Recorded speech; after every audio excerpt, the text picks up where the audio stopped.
Hello there, and in this video we're going to talk about building your list, and specifically, do you always need to give something away to get people to join your list? Let's talk about that here in a minute.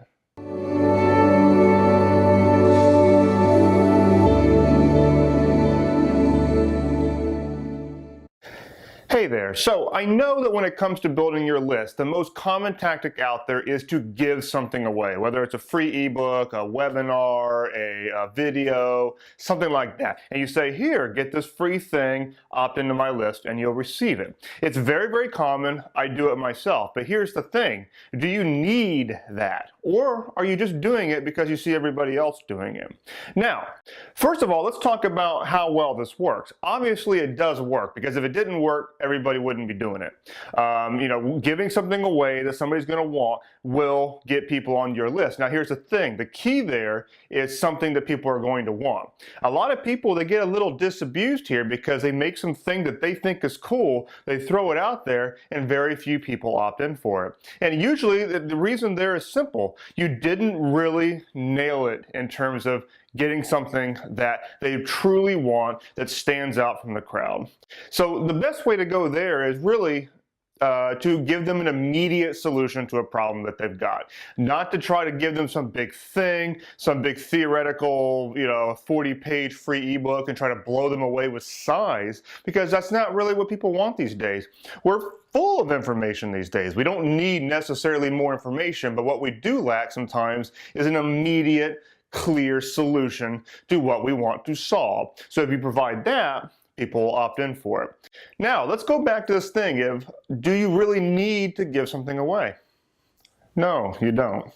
Here's the thing. You need to give people a reason to get onto your list, but it doesn't necessarily have to be a freebie. In fact, there's definitely an argument to be made in saying that if you train your opt-in, your subscribers to always expect something free to get onto your list, then you are going to attract a group of people who are primarily seeking free things. And from a business perspective, that's not necessarily a good thing. From a business perspective, it's actually much, much better to have people on your list who have bought something. Okay? So here's a way that you can go about doing that.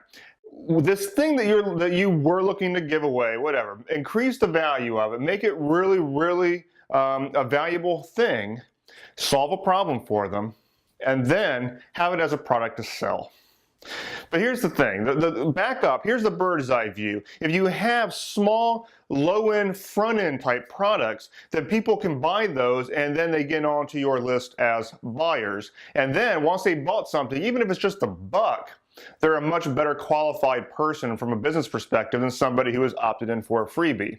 Now, you might be asking yourself, what if I have a hard time selling this thing? So here's a way to go that may very well work for you. Have a product out there, assign it a price, and then what you do is you can go and partner with other people and email other people that have lists, that have preferably buyers lists in and of themselves, and say, hey, I'd like to offer this thing that I usually sell for $30 or what have you, but I'd like to offer it to your audience for free. Here's a coupon code.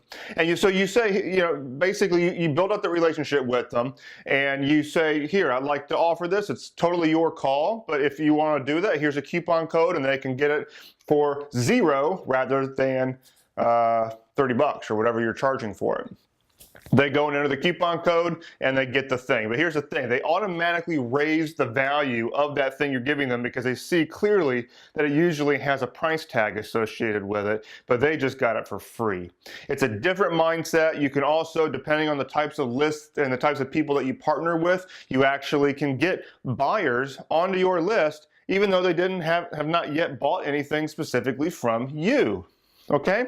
So you got to think outside the box a little bit. Think a little bit long term. It isn't all about, here's my ebook, please opt in, and then what? That's what most bloggers are doing.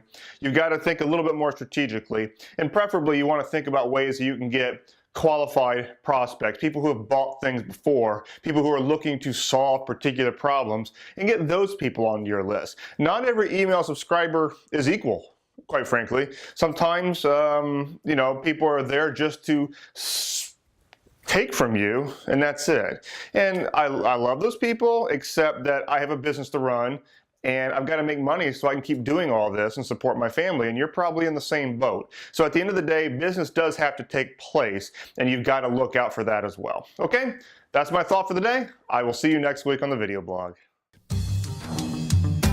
Blogging and growing a real business around your blogging can be overwhelming and seem pretty complicated.